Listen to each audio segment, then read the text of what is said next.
Good evening. It's late, but I've still got to make these videos. So, even in this modern time, I'm sure there'll be some stupid joker say, you're crazy. Yeah. Working off a script right here. Second time in all the videos that I put up that I'm using paper. Used to be, if you said you saw a UFO in the 70s and the 60s, they'd just take you away or they'd call you crazy. Put you in the funny farm.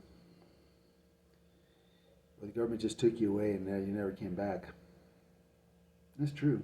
People don't remember today in today's world, but I remember as a child, I was a very awakened child in the 70s. And I was able to perceive things that other children couldn't. I got my first degree at the age of 13. I was already speaking Greek, English, Latin, and Spanish by the age of 13. But if you said you saw a UFO, the government came and took you away, or they just called you crazy. So this is the video about all the UFO sightings in my life, because it wasn't just one. I don't know why me. Like why would UFOs appear for me all my life? I'm about to explain this because I have multiple witnesses. I wasn't alone. But the first sighting, just so you know, the government tries to say, oh, these are anomalies, and most of them are secret military jets or whatever. Oh yeah, whatever. In 1976, I don't think there's any military installations in the teeny little uninhabited island of Little Jos Van Dyke in the British Virgin Islands. So, for example, that Christmas, my family decided to go to the British Virgin Islands and rent a sailboat and go sailing for 2 weeks. I think it was I can't even remember if it was like Christmas Eve, okay? It was Christmas Day. It was Christmas Day. Christmas Day.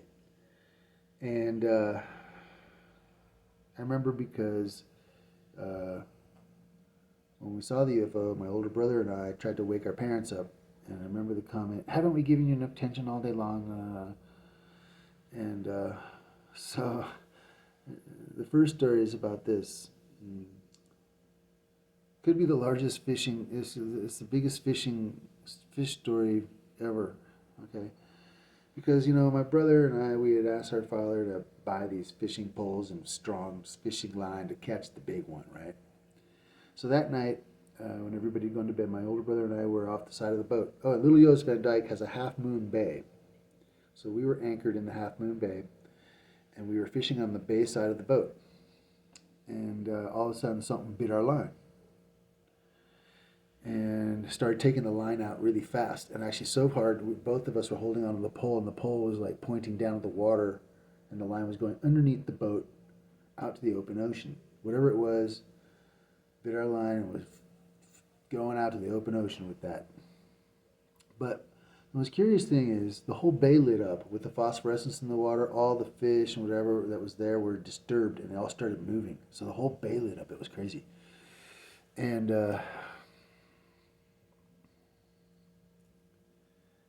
we got to the end of the line, it snapped. And my brother and I are like, oh shit. And we look out to the ocean, on the ocean side of the boat. And literally 2 seconds after the line snapped, this huge, bright, white light, round, shoots up out of the ocean, shoots up into the sky, and disappears within 4 seconds, 5 seconds, I don't know. My brother was there. He hates me to this day, even though he has no good reason to hate me, except for his own failures. But he'll still tell you we saw a UFO and how we saw it. Now, I doubt there's any military installations there in 1976, like I said, in the little island of Little Jos Van Dyke in the British Virgin Islands. We tried to wake our parents up, and they're like, let's go back to bed. The next day, we sailed from Little Jos Van Dyke to Jos Van Dyke. Okay. Joost Van Dyke is an inhabited island, and we anchored there, and we took the boat into to the docks to restore some provisions. And when we got there, the natives of that island asked us, "Where are you coming from, man?" And we said, "Oh, we're coming from Little Joost Van Dyke." And they're like, "You coming from Little Joost Van Dyke? Did you see the big bright white light come out of the ocean, man?" And my parents looked at each other, and then they looked at us, and they're like, they took us aside and said, "Don't say anything." And so we didn't.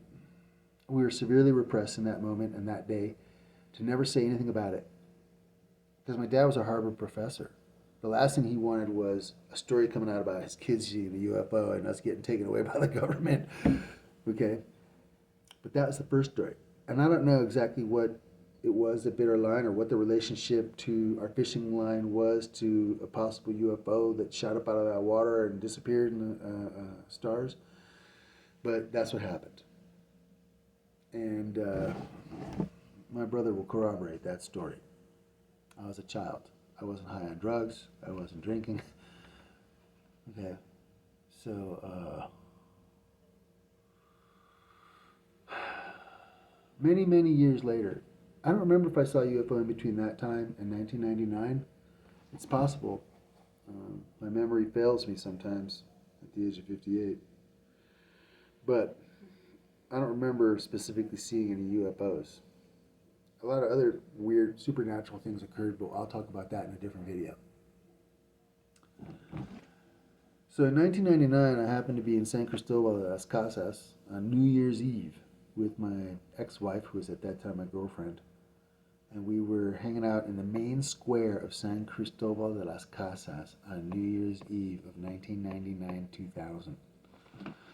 And we were with two reporters from Argentina, and we were with two reporters from Mexico City. And I was named as an international peacekeeper by the Zapatistas to go into the jungle and represent them and help protect one of their villages against the Mexican military, who were going in there and stealing their chickens and killing their pigs and knocking their houses down and fondling their women and shit like that.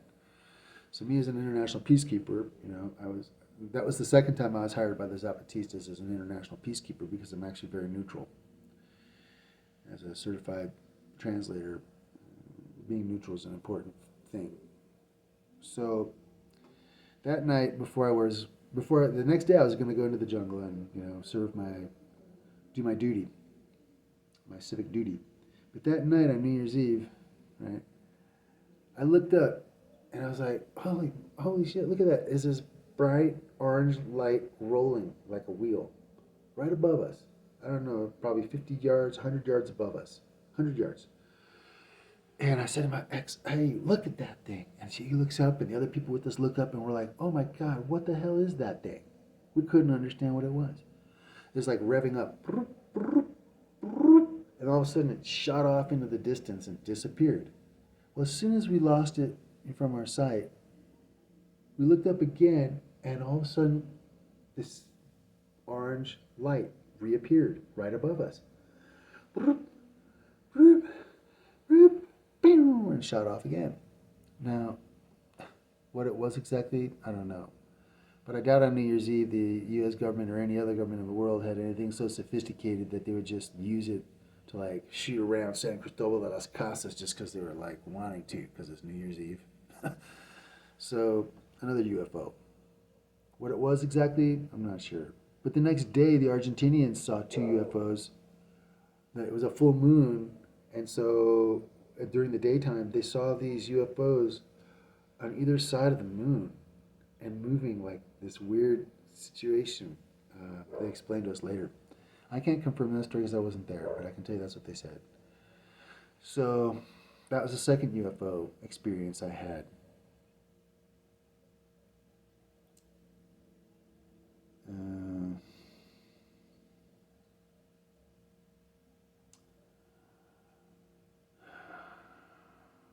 In 2009, okay, there's so much to talk about, but in 2009, I was in a place called San Jose del Pacifico,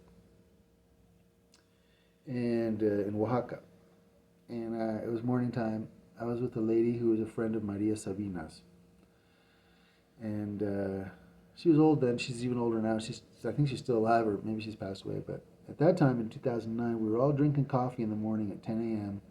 on the side of the mountain. There's about 10 of us, and we're all sober. Again, all sober. And it wasn't a UFO we saw exactly. What we saw was something even weirder. We saw this square rainbow. It's really odd. It's huge. And it was like floating in the air about 30 yards above us. It was like, we saw it from a distance coming. And we're like, what the hell is that thing? And inside the area of the rainbow, the sky was a different color, dark, dark blue. And outside the rainbow, the sky was a normal color. And we just couldn't believe it. Someone has a photo of it. At that time, I did not have a camera. I did not have a phone. I was just on the cusp of smartphones and all that stuff. But I was living a very austere, ascetic life. And we saw it pass by us. And as it passed by us, we were looking at it. And when it went by us, it became smaller and smaller and smaller, closing itself and disappeared. Strangest thing. Never, what was it, a portal into another dimension? That maybe the Earth is traveling through the galaxy, and time and space of the galaxy and the universe. There's certain moments where the Earth is going through certain sectors, quadrants of the galaxy, where there's these anomalies. And that's probably what it was. I can't explain any more than that. Obviously, I can't say it was a portal because nobody passed through it. But it sure looked like that. So in 2012, in the end of the Mayan calendar, I was in Palenque, Mexico. Two events happened then. Really unbelievable. And really began to make me wonder what it is I'm capable of doing. I'd already saved thousands of lives, literally, in different aspects, in different ways. I'd worked in hospitals during the 90s. I'd been in the jungle learning about herbal medicine in the end of the 90s in Costa Rica and in southern Mexico. And in 2012 in Palenque, a woman died. And they came and said, hey, they called me teacher because I was a teacher. I was an English teacher. But so they said, Maestro, come please, quickly. And I was like, what? Somebody's died. And I was like, no, nobody can die here at this festival. We're not going to allow that to happen. It was a huge festival. It was like a rainbow gathering, okay, for the end of the Mayan calendar in Palenque, Mexico. And there were 6,000 people. And so this young woman, she was about 32, she was there. She was already like dead. She was rigid almost. And she wasn't moving. Her eyeballs weren't moving. Her lungs weren't moving. Nothing was moving. And there were about 300 people there. This news shot like wildfire across the internet, and later in life, people came and talked to me about it to verify it. But I touched her with my hand. I didn't touch her. I slapped her, and I said, "The Word of God." Everybody talks about the Word of God, but nobody knows what the Word of God is. When I ask them, they always come up with this different answer. But the Word of God is love. And so I said, love, and I slapped her like in a tone of supplication. And she came back. She'd been dead for like 2 minutes. And she came back. And she told us about her experience. And she thanked me for saving her life. And all the people there couldn't believe it. And there was these shamans there who were like freaked out because this white guy had showed up and tapped the woman on the chest and brought her back to life. And so they took me aside and they're like, wait a minute, we got to talk to you. And they took me up to a hill above the rainbow gathering. It was a cloudy night that night. And all of a sudden, as we're up on the hill talking and just kind of like meditating and recovering my energy, because it was a very energetic moment, all of a sudden we hear a sonic boom. And we look over in the clouds in the sky, and the light from the UFO lit up the clouds so we could see this UFO streaking across the sky with the clouds in the background with this momentary flash bang of light. And then we heard it crash like kilometers away from us. We heard the crash. So I didn't go, but several people got in the car to go and to go find it, you know. And when they got to a certain part of the highway, it was already closed off by the Mexican military. So we're sure we're sure that something happened. There's something there. The Mexican government, the military, are covering it up to this day. So it's no big deal to me. I mean, after all said and done, I'm the one seeing the UFOs. So it was a group sighting right after I raised somebody from the dead. Unbelievable, but true. In 2013, I had what I call a minor UFO sighting. I was in Oaxaca visiting my children and my ex, and we were at her house near Montalban, which is an ancient Mayan ruin, ancient Chichimec ruin. And it's about dusk. It's almost dusk, and we see this huge light over the ruins, and we're like, "What the hell is that?" It's not a helicopter. It's not a plane. It's not moving. It's just this huge. We couldn't see what it was because the light was like so bright. It was covering whatever it was with light, and then it shot off in the distance away from us and it disappeared. 2013. 2016, I saw a really strange UFO in Eugene, Oregon in my backyard. And I was with this lady named Terry Hicks, who was, I think, a Trump supporter, who was sent to like spy on me or something. But anyway, I healed her too.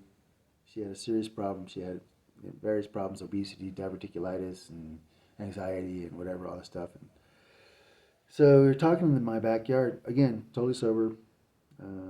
And all of a sudden we realized, it was a clear night, but all of a sudden we realized there was this thing over us. We couldn't understand what the heck it was. We couldn't see it. It looked like it was cloaked. But all of a sudden it's like, its engine emissions or whatever, it started to move.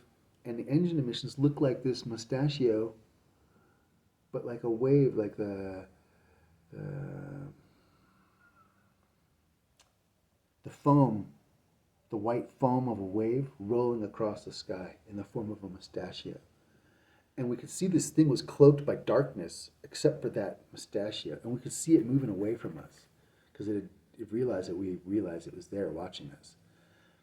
If it's a government vehicle, goddamn, why haven't they told us about it? Holy shit, that was 2016. I think, the government should start coming out with whatever it is they got if it's from the government. But I don't think that was the government. It was moving too weird. And it was cloaked in darkness. And it was emitting a type of strange emission from its, energy or whatever. Very strange. Terry Hicks was there. She could tell you. So then in 2019, I was in Oaxaca, Mexico, in Puerto Escondido, near Puerto Escondido, building a palapa. And the crew that was there with me stayed the night. They stayed a couple nights. We all camped there. It was easier than to go back and forth and back and forth. And that night we were talking about my UFO experiences, right? And all of a sudden the guys say, "Look at that."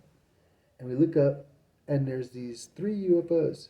And they're like doing this weird dance. They're interchanging positions and moving really fast and turning corners like, it's not possible they were planes. And they're like, "Wow, that is crazy. We just saw a UFO with you." And I was like, "Wow, that is crazy. I wasn't expecting it, talking about UFOs, but okay."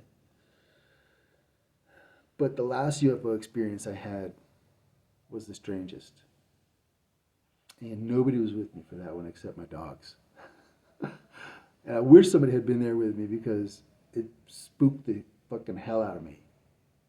I know there are aliens among us. Okay, from this last UFO experience I had.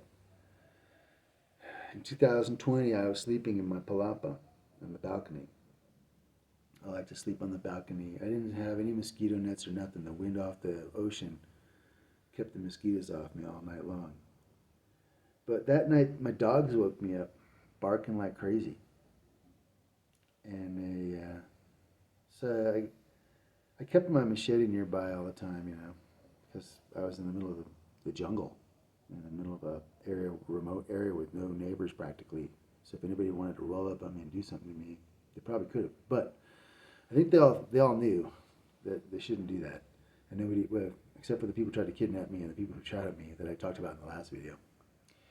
But that night, the dogs woke me up, and I got my machete and I walked down the stairs, and the dogs were indicating that there was something like 40 yards away in a tree off my property. And so I was like, holy shit, what the hell? Let's go. So we went for a walk, left the perimeter of my property, okay? And when we left the perimeter of my property, the dogs went crazy. They ran towards the tree. And it was a full moon night too, so I was looking at this tree, and all of a sudden, in the branch of the tree, I saw this shape move and jump down off the branch and run off into the jungle towards the ocean. And I was like, what the fuck is that?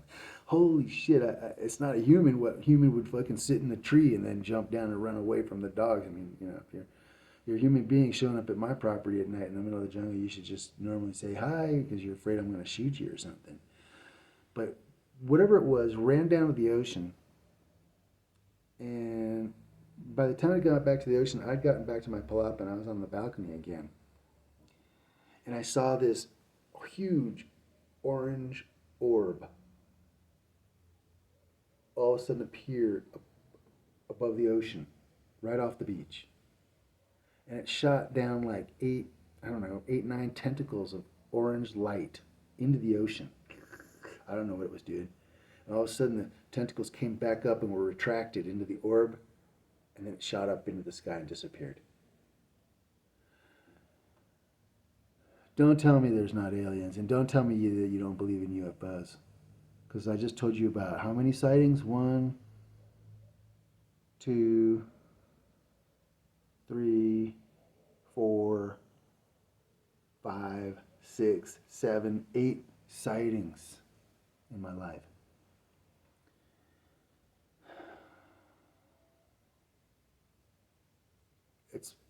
And except for the last time, every time I was with somebody who will corroborate that we saw UFOs and we were all sober. Nobody was drunk or high or whatever. So that's the UFO video. Leopold Richard Bamberger Alavizos reporting to you about the existence of UFOs.